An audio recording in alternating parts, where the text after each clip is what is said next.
जब recording start हो जाए then you can mention your attendance in your chat box with your sections.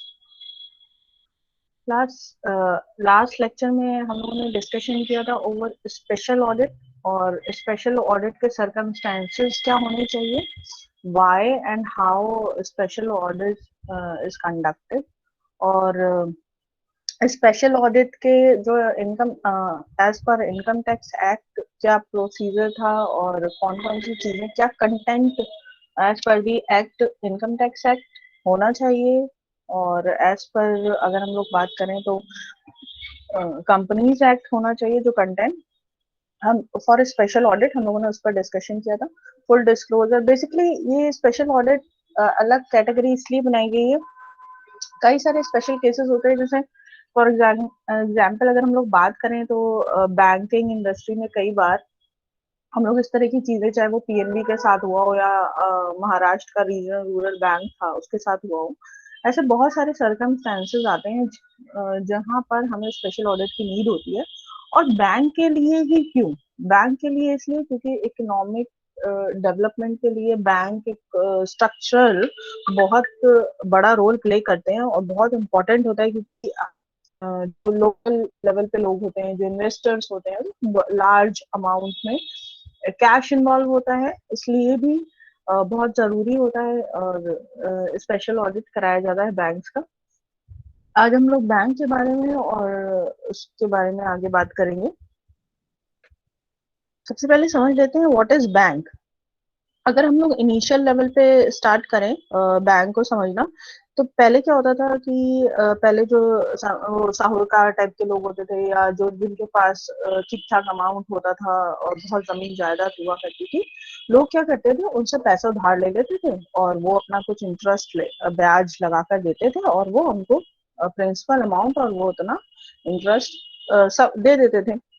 फिर धीरे धीरे क्या हुआ जब वो लोगों के राइट्स को और मिसयूज करने लगे, मैनिपुलेट करने लगे, तब ऐसा स्ट्रक्चर बनाया गया कि भाई ऐसे तो काम चलेगा नहीं, ठीक है, और कुछ ऐसा हमें करना पड़ेगा जिससे जो लोगों का जो राइट्स नहीं मिल रहे हैं लोगों को, लोग पैसे जमा कर रहे हैं उनको वापस नहीं मिल रहे हैं, मतलब ज्यादतियां बढ़ गई। तो फिर बैंक की एस्टेब्लिशमेंट किए गए और जो बैंक वर्ड है ये बैंक BANQUE वर्ड से बना हुआ है जिसका मतलब होता है बेंच। पहले जहां पर लोग बैठकर और इस तरह के फाइनेंशियल जो लेन देन का काम करते थे वो एक बेंच पे करते थे, वहां से ये वर्ड आया बेंच। फिर वहां से बैंक वर्ड बना BANQUE, देन वहां से बैंक जो अभी हम लोग करंटली दे रहे हैं ना BANK, ये यहाँ से बना, ठीक है। तो बेसिकली बैंक एक ऐसा इंस्टीट्यूशन है जो फाइनेंस में, या हम लोग कह सकते हैं कि फाइनेंशियल पर्पस के लिए एक ऐसा इंस्टीट्यूशन बनाया गया है जिसे हम बैंक कहते हैं। और बेसिक अगर बिल्कुल एकदम लेम एंड बेसिक काम की तरफ जाएंगे, फंक्शन की तरफ जाएंगे, तो बैंक का जो फंक्शन है वो दो, accepting deposits and lending money, दो ये बेसिक फंक्शन है कि जितने भी डिपॉजिट्स हैं जो जिनके पास एक्सेस मनी है वो डिपॉजिट करना चाहते हैं तो डिपॉजिट कर सकते हैं बैंक में और उनको कुछ थोड़ा सा जो भी उसका बेनिफिट मिलता है by the way of interest rate, उनको बेनिफिट्स अर्न होते हैं। And second is lending money. अब ये जो डिपॉजिटेड अमाउंट है ये ऐसे लोग जिन्हें जिनके पास सम सॉर्ट ऑफ मनी नहीं है या उतना पैसा नहीं है कि वो अपना बिजनेस या जो भी फर्दर उनके रीजंस हो, तो उसके लिए वो क्या करते हैं इस जो पैसा डिपॉजिट हुआ है इसी को लेंड करते हैं, इसी को उधार पे देते हैं। अब जब ये लेंड करते हैं मनी को या कैशेस को, तो क्या करते हैं ज्यादा रेट ऑफ इंटरेस्ट पे उसको लेंड करते हैं, ठीक है। तो ये बेसिक काम अगर हम लोग हो गए। और बैंक के लिए बोला जाता है bank is a commercial institution licensed to accept deposit and act as a safe custodian of the spendable funds of its customers, ठीक है। और जब डिमांड करें लोग, when people demand for their deposits, bank की रिस्पॉन्सिबिलिटी बनती है कि वो उनको देना ही पड़ेगा। फाइन। तो ये एक जर्नल अगर हम लोग बात करें कि क्या बैंक करता है। अगर फंक्शंस की तरफ जाएं और फंक्शंस को हम लोग कैटेगराइज करें अलग अलग चीजों में, तो बैंक एज एन एजेंट काम करता है। ठीक है, एज एन एजेंट कैसे, बायर और सेलर के बीच में एज एन एजेंट काम करता है। बैंक के फंक्शंस होते हैं, क्योंकि बैंक चेक्स दिलवाता है, डीडी दिलवाता है, तो कहीं ना कहीं आप देख रहे हो ना, बायर या सेलर या सेंडर या रिसीवर के बीच का एक एजेंट, एक मीडिएटर के तरह से बैंक काम करते हैं। और ये जो मीडिएटर होते हैं, ये लाइसेंस होना और कहा जाए कि लाइसेंस होने के साथ साथ किसी एक जो अथॉरिटी होती है जिसे हम आरबीआई कहते हैं, वो इसे गवर्न करती है। ठीक, तो उसके अंडर में आते हैं ये। और उसी के रीजन की वजह से हम लोग देखते हैं ना कि कई बार अगर उनको लगता है कि भाई आप ऐसा कुछ गलत काम कर रहे हो, फ्रॉड कर रहे हो, कुछ एरर्स आ रहे हैं आपके कुछ वर्किंग में या एक्टिविटीज में, तो बैंक जो आरबीआई है वो कहीं ना कहीं लोगों का जो पैसा होता है उसको प्रोटेक्ट करने के लिए अ, एक रिस्ट्रिक्शन भी लगा सकते हैं। तो हम कह सकते हैं कि जो आरबीआई है वो इनकी गवर्निंग बॉडी है बैंक्स की, इसीलिए उसे बैंकर ऑफ द बैंक भी कहा जाता है। क्योंकि अगर बैंक्स के पास पैसा कम होता है तो बैंक किसके पास जाते हैं, आरबीआई के पास जाते हैं। ठीक है, तो अभी करंट टाइम में अगर हम लोग बैंकों की बात करें, तो बैंक के जो फंक्शंस हो गए ना, बहुत हो गए। पहले क्या हुआ करता था कि बैंक सिर्फ डिपॉजिट्स करते थे और लोगों को पैसा देते थे, इतना करते थे। लेकिन अभी करंट टाइम में आप देखो तो बैंक इंश्योरेंस सेक्टर भी देख रहा है, पोर्टफोलियो मैनेजमेंट जिसमें शेयर डिवेंचर्स वाला है वो वाला पार्ट भी देख रहे हैं। ठीक है, और सारे जितने भी नेगोशिएबल इंस्ट्रूमेंट होते हैं ना, बिल ऑफ एक्सचेंज की अगर हम लोग बात कर ले, डीडी की बात कर ले, प्रोमिसरी नोट की बात कर ले, ठीक है, बैंक गारंटी की बात कर ले या लेटर ऑफ क्रेडिट की बात कर ले, ये सारे नेगोशिएबल इंस्ट्रूमेंट्स हैं। मतलब अदर देन कैश यूज होते हैं। तो ये सारे नेगोशिएबल इंस्ट्रूमेंट्स अभी करंटली बैंक की तरफ से इशू होते हैं फॉर एक better and trustworthy relation between the buyer of the product and the seller of the product. क्योंकि बहुत सारे एक्सपोर्ट के पहले क्या होता था ना, बहुत सारे एक्सपोर्ट के केसेस ऐसे होते थे कि भाई आपने एक्सपोर्ट कर दिया और वो फॉरेन कंट्री में वाया शिप जा रहा है आपका प्रोडक्ट, अब वो कब पहुंचा, पहुंचने के बाद आपके पास वहां से फिर लेटर आया कि भाई प्रोडक्ट पहुंच गया, इतना स्लो प्रोसेस होता था। और कई बार लोग क्या करते थे, फ्रॉड भी कर देते थे कि आपसे प्रोडक्ट मंगा लिया और आपको आपको बोल दिया कि भाई आपके प्रोडक्ट की क्वालिटी ठीक नहीं, इसलिए हम आपको पेमेंट नहीं करेंगे या फुल पेमेंट नहीं करते थे। ठीक है, तो इस तरह की चीजों से बचने के लिए भी बैंक एज अ मीडिएटर काम करते हैं। वो कहते हैं बायर और सेलर से, भाई आप भी अपना एक अकाउंट ओपन करवा लो यहाँ पर, और सेलर से भी कहते हैं। और जब आप प्रोडक्ट खरीदो तो हम पहले से वो अमाउंट रोक के रखेंगे कि जो बायर है जो खरीद रहा है, ताकि आपको आपको ट्रस्ट हो सके कि आपको आपका पैसा आपकी जो भी प्रोडक्ट आप दे रहे हो उसका पूरा पैसा आपको मिले। तो वो कहीं ना कहीं उतना अमाउंट वहां सेव करते हैं, इससे ट्रस्ट बना रहता है और बिजनेस बहुत बेटर तरीके से रन भी होता है और इवन सेफ भी होता है।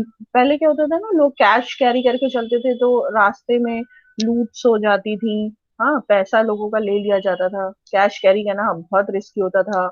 अभी क्या है, जब बैंक इन्वॉल्व हो गए तो अब तो और भी इजी हो गया है, क्योंकि ऑनलाइन ट्रांजेक्शन होते हैं। आपने वहां से बोला कि प्रोडक्ट हमारा ऑफ बोर्ड हो गया है, ऑन बोर्ड हो गया है, और जो एनओसी होती है वो सारी इश्यूज हो गई हैं, क्वालिटी जो चेकिंग का सर्टिफिकेट होता है वो इशू हो गया है। तो सारी जब जैसी लेटर्स इशू हो जाते हैं वैसे ही वो पेमेंट रिलीज कर देते हैं। तो ये bank as a agent as mediator काम करते हैं। इसके अलावा अगर हम लोग बात करें तो बैंक के अपने कुछ कमर्शियल पर्पसेस हैं। ये सारी जो लेंडिंग मनी और ये सारी एक्टिविटीज हम लोग बोलेंगे, ये इनके कमर्शियल एक्टिविटीज हैं जिसके थ्रू उनको अर्निंग्स होती है, इस पे वो चार्जेस लगाते हैं। और अगर हम लोग इससे कैटेगरी में आगे बात करें तो बैंक के अगर हम लोग बेसिक अकाउंट्स की बात करें तो बैंक में 4 तरह के अकाउंट्स ओपन होते हैं। जो अभी तक हम लोग जर्नल बेस की बात करते हैं तो 4 अकाउंट्स होते हैं। First, fix deposit account. Second, recurring deposit account. Third, जिसको हम लोग सेविंग्स कहते हैं, सबसे ज्यादा बोलते हैं ना, सेविंग्स। और करंट अकाउंट। ठीक, अब इनमें 4 में थोड़ा थोड़ा सा डिफरेंस है। और फर्दर आप देखते हो ना कि बैंक में तो इन 4 के अलावा और भी अकाउंट्स ओपन होते हैं। तो बैंक क्या करता है, ये जो 4 बेस वाले अकाउंट है ना, इनके कॉम्बिनेशंस बनाते हैं या इनके फीचर्स के कॉम्बिनेशंस बनाकर नए अकाउंट्स ओपन कर देते हैं। अगर हम लोग बात करें, जैसे अभी हम लोग इन 4 अकाउंट्स की अगर बात करते हैं, तो करंट अकाउंट फॉर दी जो जो बिजनेसेस में इन्वॉल्व होते हैं, जिनको बहुत ज्यादा एक दिन में ट्रांजेक्शन्स करने होते हैं, बहुत ज्यादा पेमेंट्स करने होते हैं, बहुत सारी पेमेंट्स रिसीव करनी होती है, यानी बिल्स रिसीव करने होते हैं, बिल्स पे करने होते हैं, एंडलेस ट्रांजेक्शंस होते हैं। और ऑब्वियसली करंट अकाउंट जो खोला जाता है, इसके चार्जेस भी ज्यादा होते हैं, ताकि आप इजीली चेक्स के थ्रू पेमेंट करो, ऑनलाइन पेमेंट करो, तो इनके चार्जेस भी इनको बियर करने पड़ते हैं। बट फॉर सेविंग्स अकाउंट में आपको चार्जेस नहीं बियर करने होते, बल्कि आपको कुछ सर्टेन इंटरेस्ट रेट मिलता है, और इसमें लिमिटेशन होती है, आप बहुत ज्यादा ट्रांजेक्शन्स नहीं कर सकते, लिमिटेशंस होती है, बहुत ज्यादा पेमेंट्स नहीं कर सकते, तो कहीं ना कहीं एक दायरा होता है। एंड कई बार लोग मिसयूज करते हैं सेविंग्स अकाउंट को, as a current account use करने लगते हैं, तो जो बैंक होती है, बैंक ऑडिटिंग के टाइम में ये देखा जाता है, भाई ये तो सेविंग्स अकाउंट है, ऑडिटर ये चेक करता है, ऑडिटर को अगर ये लगता है कि ये मिसयूज हो रहा है, मिसयूज इसलिए क्योंकि करंट अकाउंट में आपको चार्जेस देने पड़ते हैं और सेविंग्स में नहीं, और इंटरेस्ट भी मिलता है सेविंग्स में। तो अगर आप मिसयूज कर रहे हो ऐसे किसी बेनिफिट का बाय द बैंक, तो वो क्या करते हैं, आपका जो करंट अकाउंट, जो सेविंग्स अकाउंट है, उसको करंट अकाउंट में कन्वर्ट कर देते हैं।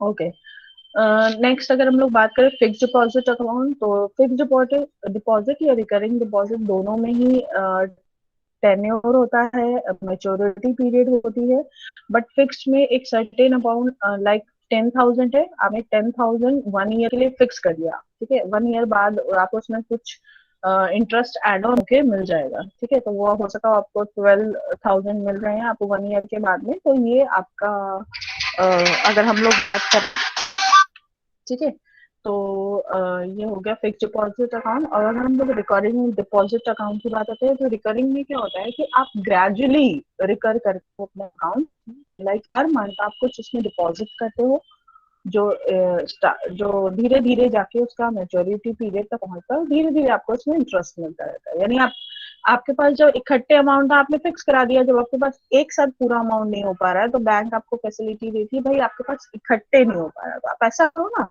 में थोड़ा थोड़ा अमाउंट आप अब देते जाओ, या 6 महीने में दे दो, या इस तरह से वो रिकरिंग डिपॉजिट अकाउंट में आते हैं। तो अगर हम लोग बेसिकली बात करें, तो 4 तरह के अकाउंट होंगे, savings, current, fix deposit and recurring deposit. तो कमर्शियल एक्टिविटीज के लिए अगर हम लोग बात करें, तो बैंक का यही पर्पज होता है, और यही बिजनेस होता है। अब बैंक्स आपने अगर हम लोग एग्जाम्पल की बात करें ना, कि और बैंक्स कैसे फैसिलिटेट करती हैं, तो हम लोग ऑलरेडी जानते हैं कि बैंक और बहुत तरह के अकाउंट्स ओपन करके देती हैं। फॉर एग्जाम्पल विमेंस अकाउंट करके देती है, या शॉपिंग अकाउंट्स ओपन करके देती हैं, कि उसमें लिमिट्स होती है for the shopping only, for मतलब इस तरह से पर्पसफुल वो काम, जो चारों अकाउंट्स के कॉम्बिनेशन है, उनमें से कोई 2 अकाउंट के कॉम्बिनेशन या मिक्स करके वो एक नया अकाउंट क्रिएट कर देते हैं। और ये सारी चीजें, ये एक्टिविटीज इसीलिए करी जाती हैं, so that the customers will attract, ज्यादा से ज्यादा कस्टमर्स आए आपके बैंक में और अकाउंट ओपन करवाएं। तो दिस इज दी, जो हम कहेंगे कि फंक्शंस क्या होते हैं एक बैंक के। और कमर्शियल पर्पज में ही अगर हम लोग बात करें, तो आजकल बैंकिंग इंडस्ट्री इंश्योरेंस भी प्रोवाइड करा रही है, पोर्टफोलियो भी मैनेज करिए, जिसमें आपका शेयर्स आपको इशू करने हैं, डिबेंचर्स इशू करने हैं, स्टॉक मार्केट में इन्वेस्ट करना है, एज एन एजेंट काम करिए। अगर आपको फॉरेन ट्रांजैक्शंस करने हैं या इस तरह की एक्टिविटीज करनी है, तब भी बैंक आपको हेल्प करिए। बैंक आपको अलग अलग जो करेंसीज होती हैं उनमें अकाउंट ओपन करके देती है। फॉर एग्जांपल, अगर डॉलर्स में आपका बिजनेस चल रहा है, तो वो डॉलर्स में अकाउंट ओपन करके देती है, और होल्ड कर सकते हैं आप उसमें अपनी करेंसी। इन अकाउंट्स का बेनिफिट यही होता है कि आपने, फॉर एग्जांपल, आपने डॉलर में कोई ट्रांजैक्शन हुआ है आपका, आपको डॉलर्स में रिसीव हो रहा है, ठीक है, आपने देखा कि आज डॉलर्स की जो वैल्यू है 70 है, तो आपने होल्ड करके रखा है कि जब ये 71 चली जाएगी तब हम इसे कन्वर्ट कराएंगे। तो उससे क्या हो जाता है कि बेनिफिट आपको अर्न होते हैं, और बैंक भी इससे बेनिफिट लेता है, तो इस तरह के अगर चेंजेस हो रहे हैं, इस तरह के मतलब फैसिलिटीज प्रोवाइड कराते हैं बैंक, तो कह सकते हैं कि बैंक बहुत सारे और भी एक्टिविटीज करंट टाइम में करने लगे हैं for the more and more diversification, diversify कर रहे हैं अपने आप को। और अगर हम लोग बेसिकली बात करें ना कि क्यों बैंक और बैंक की ऑडिटिंग करना क्यों जरूरी है, क्योंकि हम लोगों ने ऑलरेडी डिस्कस किया कि बैंकिंग इंडस्ट्री इकोनॉमिक ग्रोथ में एक तरीके से उनका बैकबोन की तरह काम करती है। इसलिए बैंकिंग इंडस्ट्री का ऑडिटिंग कराना स्पेशल ऑडिट की कैटेगरी में आता है। ठीक है, और स्पेशल ऑडिट मतलब it's kind of special audit, but special audit के अलग सर्कमस्टेंसेस है। तो जैसे अगर हम लोग बात करें कि कैसे ये इकोनॉमिक ग्रोथ में हेल्पफुल होते हैं बैंक, तो फर्स्ट अगर हम लोग पॉइंट की बात करें तो आप देखते हो कि जो एक्सेस मनी लोगों के पास होता है, बैंक उसे अपने यूज करते हैं बैंक से। ठीक है, तो यानी लोगों के पास जो कॉमन पीपल है, जो पब्लिक है, उनके पास जितना भी एक्सेस मनी होता है वो बैंक में डिपॉजिट करते हैं। तो हम ये कह सकते हैं कि इसकी वजह से इकोनॉमिक ग्रोथ करती है, क्योंकि जितना एक्सेस पैसा है वो लोगों के पास रह के बैंक में होता है, तो उससे कहीं ना कहीं जो जिनके पास नहीं है उन्हें मिल जाता है, गवर्नमेंट को सपोर्ट मिलता है। वो अपना पढ़ाई में यूज कर सकते हैं, अपने डेवलपमेंट के लिए यूज कर सकते हैं, अपनी ग्रोथ के लिए यूज कर सकते हैं। तो ये कह सकते हैं सेवर्स ऑफ एक्सेस मनी बैंक करता है। ठीक है, और कभी भी लोगों को अगर जरूरत होती है पैसे की, अपने खुद के पैसे की या लोन की, तो बैंक में हेल्प करते हैं for lending money.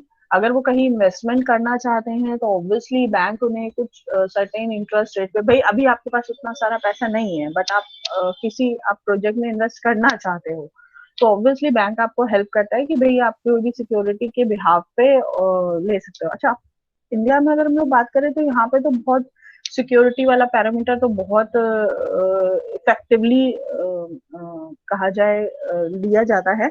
But foreign countries में क्या होता है, अगर आप जॉब में हो तो आपको बहुत सारा लोन, बहुत सारे छोटे छोटे लोन इस तरह के भी मिल जाते हैं जो आपको बिना किसी मॉर्टगेज, बिना किसी सिक्योरिटी के मिल जाते हैं। तो वो अलग अलग कंट्री के अपने अलग रूल्स हैं, वो भी बेनिफिटेड करते हैं। तो आप एक इन्वेस्टर बन सकते हो with the help of bank, और वो इन्वेस्टमेंट से आप और बेनिफिट अर्न कर सकते हो, and more investment you can do. तो कहीं ना कहीं आपके बिजनेस को, आपकी चीजों को हेल्प करता है इकोनॉमिक ग्रोथ में। और कहा जाए कि आपका खुद का जो एक डेवलपमेंट होता है, ग्रोथ होता है, आपको आपको हायर एजुकेशन लेनी है, आपको कुछ और अपना बिजनेस करना है, तो आप उसके लिए भी बैंक से पैसा ले सकते हो।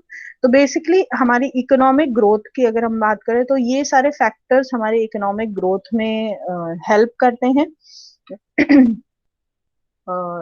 ओवरऑल जो हमारी कंट्री की इकोनॉमी है उसमें हेल्प करते हैं, हमारी स्टेट की, इवन इंडिविजुअली हमारी जो लाइफ की इकोनॉमी होती है उसको भी हेल्प करते हैं, प्रमोट करते हैं बैंक्स। तो this is all about bank. I hope कि काफी कुछ इन्फॉर्मेशन आपको बैंक से मिली होगी।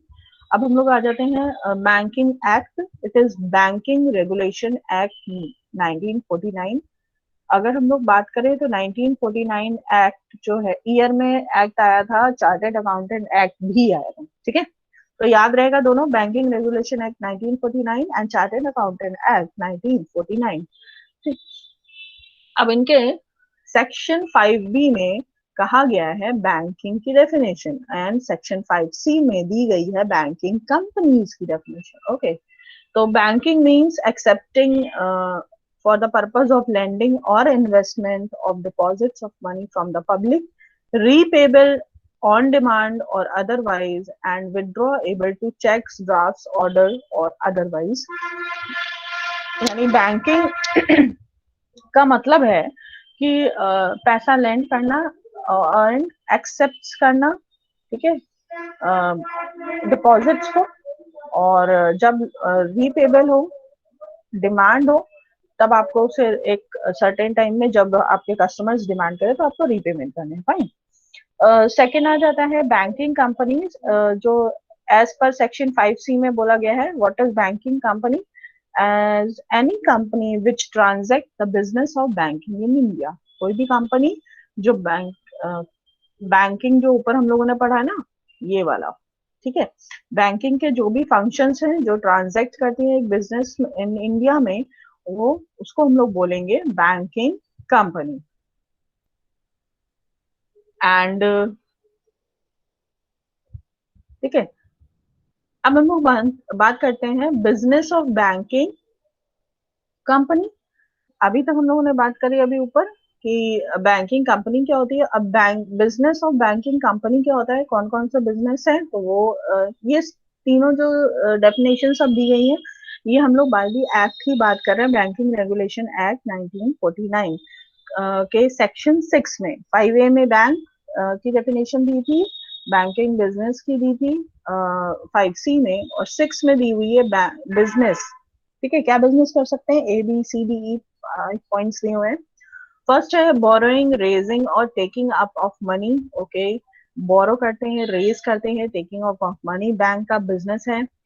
सेकेंड है acting as agents for any government और लोकल अथॉरिटी और एनी अदर पर्सन और पर्संस। ऑब्वियसली हम लोगों ने ऑलरेडी डिस्कस कर लिया है, इनफ डिस्कशन हो गया है कि बैंक एज एन एजेंट कैसे काम करते हैं, as a mediator, as a middle man कैसे काम करते हैं। तो ये किसी के भी मिडिल मैन हो सकते हैं, गवर्नमेंट के भी हो सकते हैं, लोकल अथॉरिटीज के भी हो सकते हैं, क्योंकि आप देखते हैं ना बहुत सारी गवर्नमेंट की भी जो स्कीम्स लॉन्च होती है, कई बार वो बैंक से ही लॉन्च होती है। जैसे फॉर एग्जाम्पल बैंक ने इनिशिएशन किया था ना कि मुद्रा लोन, जिसमें 50,000 तक का आप अपना छोटा सा अगर कोई शॉप खोलना चाहते हो या छोटा सा बिजनेस स्टार्ट करना चाहते हो, तो उसके आप उसके लिए आपको 50,000 तक का लोन मिलेगा और बिना किसी सिक्योरिटी के। तो ये गवर्नमेंट की एक स्कीम थी, और इसमें एज एन एजेंट बैंक्स ने काम किया था। इसी तरह लोकल अथॉरिटीज के लिए और कोई भी और पर्सन हो, उनके लिए बैंक एज एन एजेंट काम करता है। थर्ड पॉइंट है contracting for public and private loans. Obviously individual loans के लिए या बल्क में लोन्स के लिए, जैसे बहुत सारी बड़ी कंपनीज है, रिलायंस हो गई, टाटा हो गई, इनके लिए बैंक्स कॉन्ट्रैक्ट करते हैं, काम करते हैं। Next, in the ensuring, guaranteeing, underwriting. Obviously अगर हम लोग नेगोशिएबल इंस्ट्रूमेंट्स की बात करें, तो जैसे हम लोग बात कर रहे हैं ना कि बैंक गारंटी देता है, ठीक है, बायर और सेलर के बीच में बैंक अपनी गारंटी देता है कि भाई जो ये सेलर है ये ठीक सेलर है और इनके सारे डॉक्यूमेंट्स हमारे पास में है, एंड बायर भी सही है और बायर की भी सारी डिटेल हमारे पास में है। तो उनके पास बायर के भी रिकॉर्ड्स होते हैं, सेलर के भी रिकॉर्ड्स होते हैं। और जो बायर होता है उनका, जैसे अगर 20,000 का अमाउंट में मान लो बिजनेस हो रहा है, तो उन्होंने बोला जो बायर ऑफ द प्रोडक्ट है उनके 20,000 हमारे पास फिक्स रखे हुए हैं, जैसे ही आपका सेलिंग प्रोसेस पूरा हो जाता है हम पेमेंट रिलीज कर देंगे, जैसे ही हमारे पास डॉक्यूमेंट्स आते हैं। तो अब ऑनलाइन होने से बहुत आसान हो गया है, जैसे ही कस्टम्स क्लियर होते हैं, एक्साइज वहां से क्लियर होता है और प्रोडक्ट रिसीव किया जाता है, वैसे ही वहां से तुरंत लेटर्स इशू हो जाते हैं और बैंक के पास रिसीव हो जाते हैं। जैसे ही बैंक को रिसीव होते हैं बैंक पेमेंट रिलीज कर देते हैं। ठीक है, तो as a guarantee underwriters होते हैं, bill of exchange, demand draft, इन सबको हम बोल सकते हैं या अंडर राइट करते हैं। ठीक, नेक्स्ट है guarantee I and indemnity business. Yes, क्योंकि एज अ गारंटी काम करते हैं और एज अ मिडिल मैन के साथ साथ ये कहीं ना कहीं एक पोर्ट्रेयल करते हैं ना कि आप बिजनेस आराम से करो, बिना किसी टेंशन के करो, हम सिक्योर करते हैं। तो आपके प्रोडक्ट का पूरी तरीके वो इंश्योरेंस करा के रखते हैं कि अगर इन केस ऐसा कुछ हो जाता है तो हमें उसका अमाउंट मिल जाए और हम आपको उसकी रिकवरी दे सकें। ठीक, तो बिजनेस को रन कराने के लिए ये सारी चीजें हमें बहुत जरूरी होते हैं। तो these are all the banking regulation act 1949 provision of section 6 of business of banking companies. Next अब हम लोग बात करते हैं रिस्ट्रिक्शन। एक चीज और होती है, कोई भी बैंक जो होगा उसको अपने नेम में बैंक वर्ड जरूर ऐड करना है। इफ द कंपनी और द जो भी इंडिविजुअल भी हो सकते हैं जो बैंक ओपन कर सकते हैं, ठीक है। अगर वो बैंक वर्ड का यूज नहीं करते हैं तो ये कंपल्शन है। अगर हम लोग रिस्ट्रिक्शंस की बात करें ना, तो ये एक रिस्ट्रिक्शन है कि आपको बैंक वर्ड यूज करना है। ठीक है। आप कोई भी बैंक का नाम देख लो, उसमें सब में बैंक वर्ड जरूर ऐड होगा। ठीक। तो अब रिस्ट्रिक्शंस में एक वो भी रिस्ट्रिक्शन है, and then it's not kind of restriction but एक कंपल्शन है कि आपको ये यूज करना है वर्ड। सेक्शन 8 में कुछ दो रिस्ट्रिक्शंस दिए गए हैं। हम लोग रिस्ट्रिक्शंस की बात कर लेते हैं जो बैंकिंग रेगुलेशन एक्ट 1949 में दिए गए हैं। No banking company shall directly और indirectly deals in the buying, selling और bartering of goods except in connection with the realization of security given to or held by it। ये restriction है bank के ऊपर। बैंक प्रोडक्ट सेल या bye नहीं कर सकते हैं, ठीक है, क्योंकि वो बैंकिंग कंपनी है। बट यहाँ पर उन्होंने बोला है कि कई बार हम क्या करते हैं, जो मॉर्टगेज में नहीं प्रोडक्ट रखते हैं, कि जैसे आपने लोन लिया हुआ है और आपने अपना घर उसके मॉर्टगेज में रखा है, आपने लोन नहीं दे पाए, आपका लोन एनपीए हो गया, तब बैंक के पास ये अथॉरिटी होती है कि बैंक आपके घर को सेल आउट करके, लिक्विडेट करके, उससे अमाउंट वो रिसीव रिकवर कर सके। या आप बाइक्स दे देते हो, या कार पे लोन होता है, कोई भी प्रोडक्ट, कोई भी चीज हो सकती है जो आपने मॉर्टगेज करी है। सही। तो यहाँ पर यही बात बोली जा रही है कि कोई भी बैंकिंग कंपनी डायरेक्टली बाइंग और सेलिंग ऑफ अ प्रोडक्ट में इन्वॉल्व नहीं हो सकती किसी भी सिनारियो में। बस एक सिनारियो में होगी, अगर वो security, as a security purpose आपको कोई प्रोडक्ट मिला हुआ है और आपने उसको सेल किया है और उसका भी पूरा प्रोसीजर होता है। ठीक है। तो आपको ये बताना पड़ेगा कि भाई ये एनपीए हो गया है और ये हम किसी भी कीमत पे, और वेट किया जाता है। भाई एनपीए भी ऐसे नहीं तुरंत एनपीए हो गया और तुरंत वो सीज कर लिया और तुरंत उसको सेल आउट कर लिया, ऐसा नहीं किया जाता। उसका पूरा प्रोसेस है। ठीक है।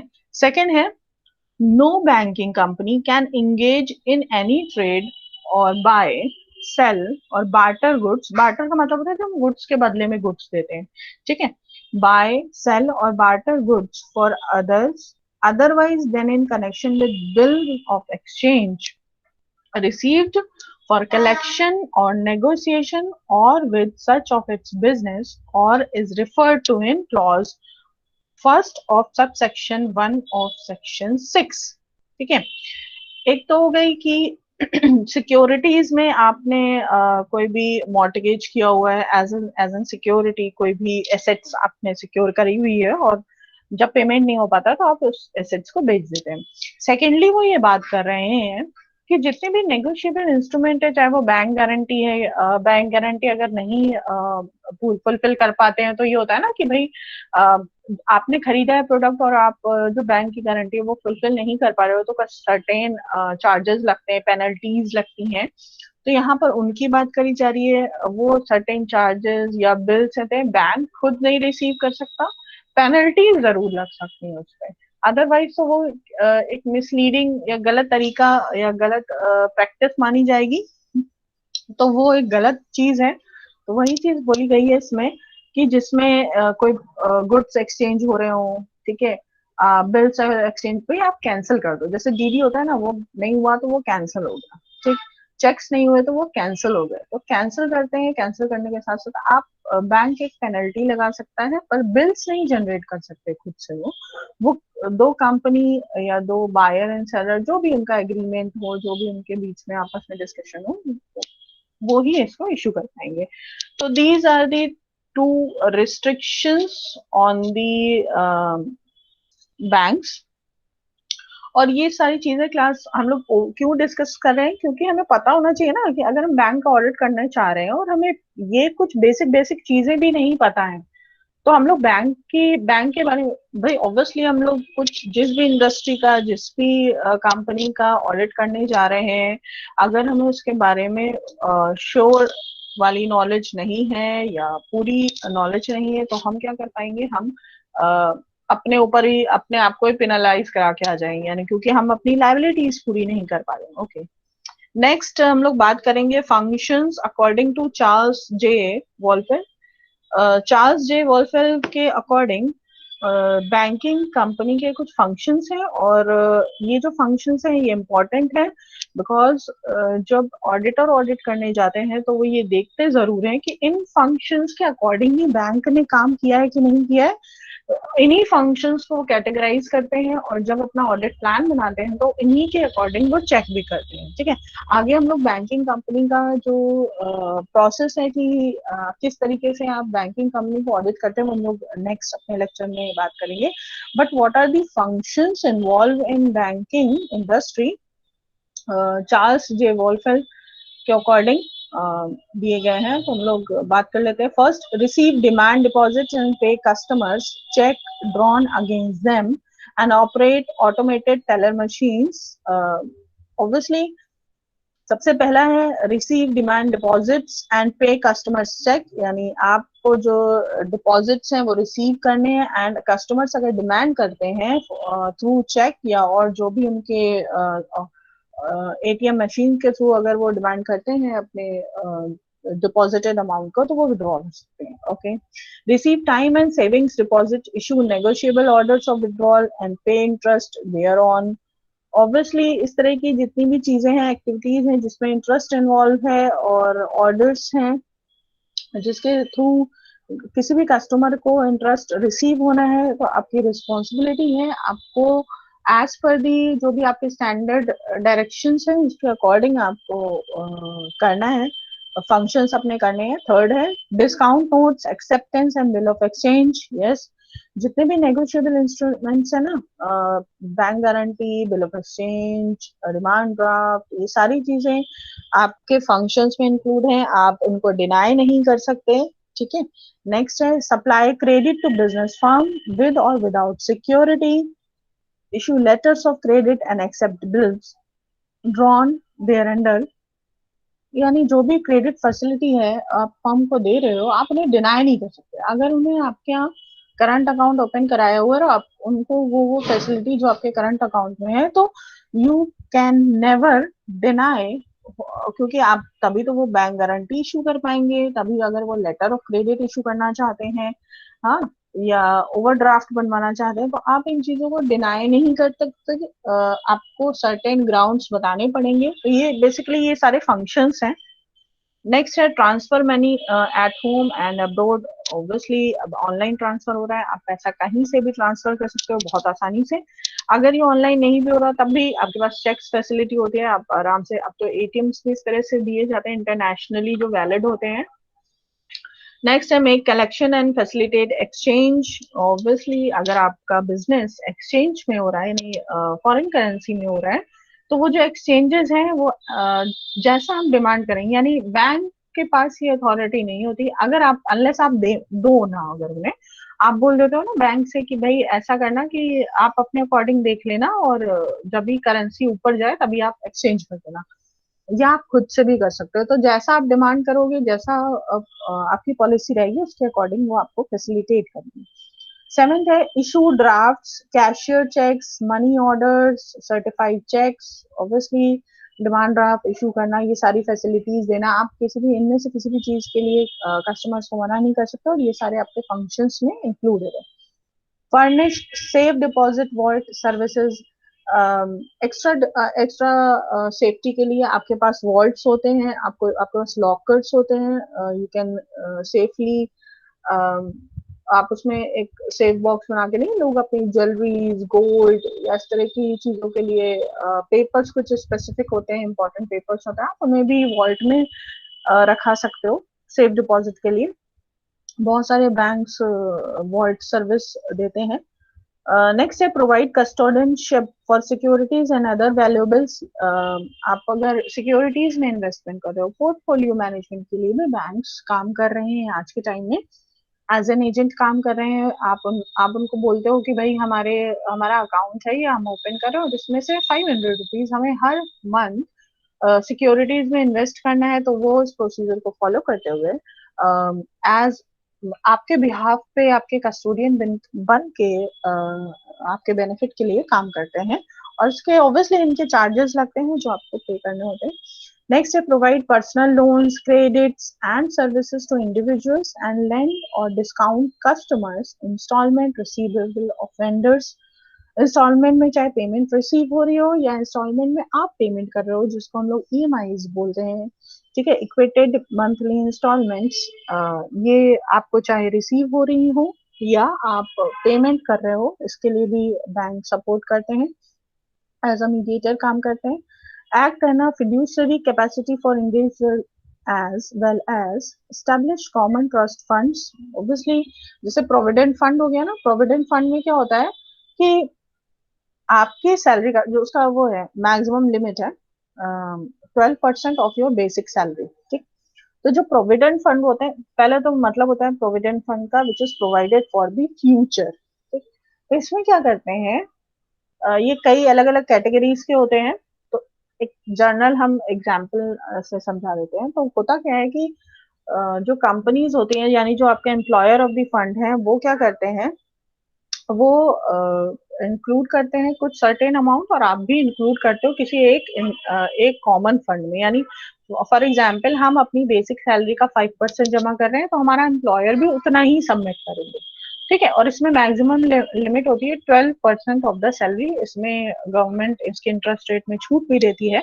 तो लोग इस तरह की एक्टिविटीज, तो बेसिकली बात करा जा रहा है कि इस तरह के अगर फंड्स हैं, तो उनमें कॉमन फंड्स हैं, तो उनका भी एक ट्रस्ट बना रहता है अगर इस तरह के फंड्स में आप पैसा जमा करा रहे हो.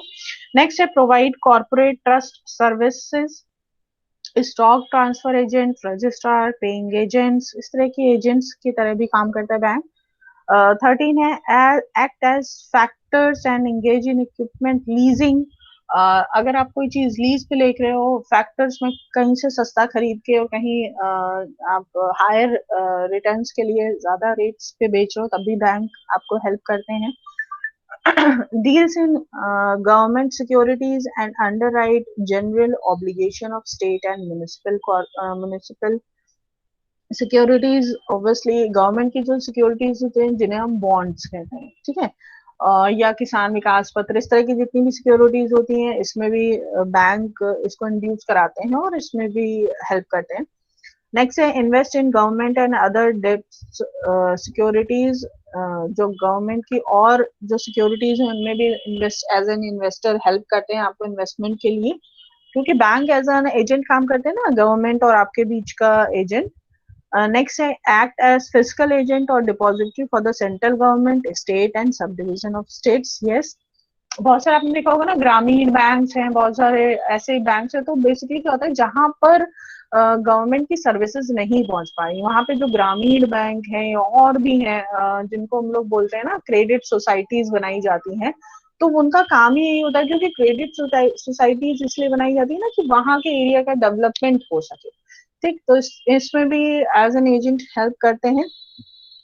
प्रोवाइड मिसलेनियस सर्विसेज, बहुत सारी इसके अलावा और भी सर्विसेज बैंक आजकल के टाइम में दे रहे हैं. जैसे हम लोगों ने इंश्योरेंस इसमें नहीं यूज किया, तो इंश्योरेंस से रिलेटेड चीजें भी प्रोवाइड करा रहे हैं. तो basically these are all the functions जो एक ऑडिटर को ध्यान रखना होता है कि भाई ये फंक्शन है भी या नहीं है, ये बैंकिंग बिजनेस में इंक्लूडेड है या नहीं है. अगर इंक्लूडेड है तभी वैलिड होगा, तभी अगर आप उससे कोई प्रॉफिट अर्न कर रहे हो तभी वो वैलिड होगा. एंड इसको क्लास हम लोग यहीं तक रहते हैं. आई होप ये आपको अच्छे से समझ आया होगा, बिकॉज अगर हम लोग ऑडिटिंग पढ़ रहे हैं तो बैंकिंग इंडस्ट्री के उसके फंक्शंस हमें सब पता होने चाहिए. और क्योंकि जब हम लोग प्रोसेस स्टार्ट करेंगे ना कि how can we conduct an audit process in a bank, तो हमें ये सारे फंक्शंस पता होने चाहिए.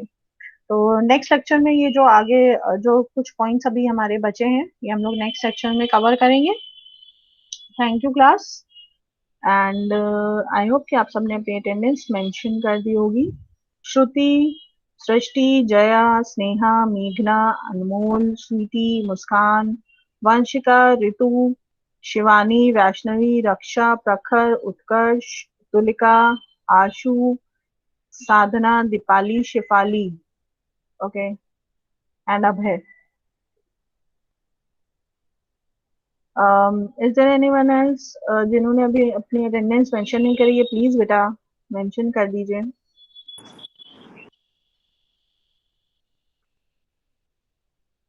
तान्या, जी मैम। प्रणव, बेटा mention your attendance.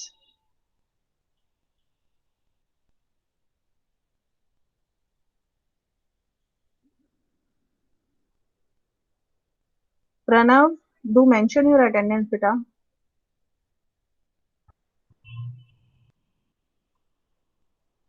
Okay Priya, Tanya, yes. Priya आपकी अटेंडेंस तो वैसे हो गई। ओके, कोई बात नहीं। प्रणव, मेंशन योर अटेंडेंस बच्चा। ओके अंशिका।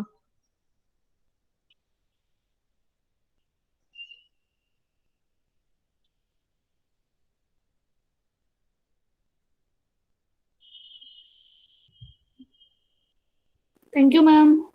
वेलकम बेटा। Thank you ma'am. Thank you welcome ma'am. बेटा। प्रणव, आपने अपनी अटेंडेंस मेंशन नहीं करी है। ओके।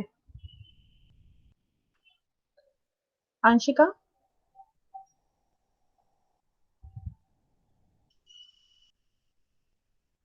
ओके तान्या। तान्या बेटा, अटेंडेंस मेंशन कर दो प्रणव की।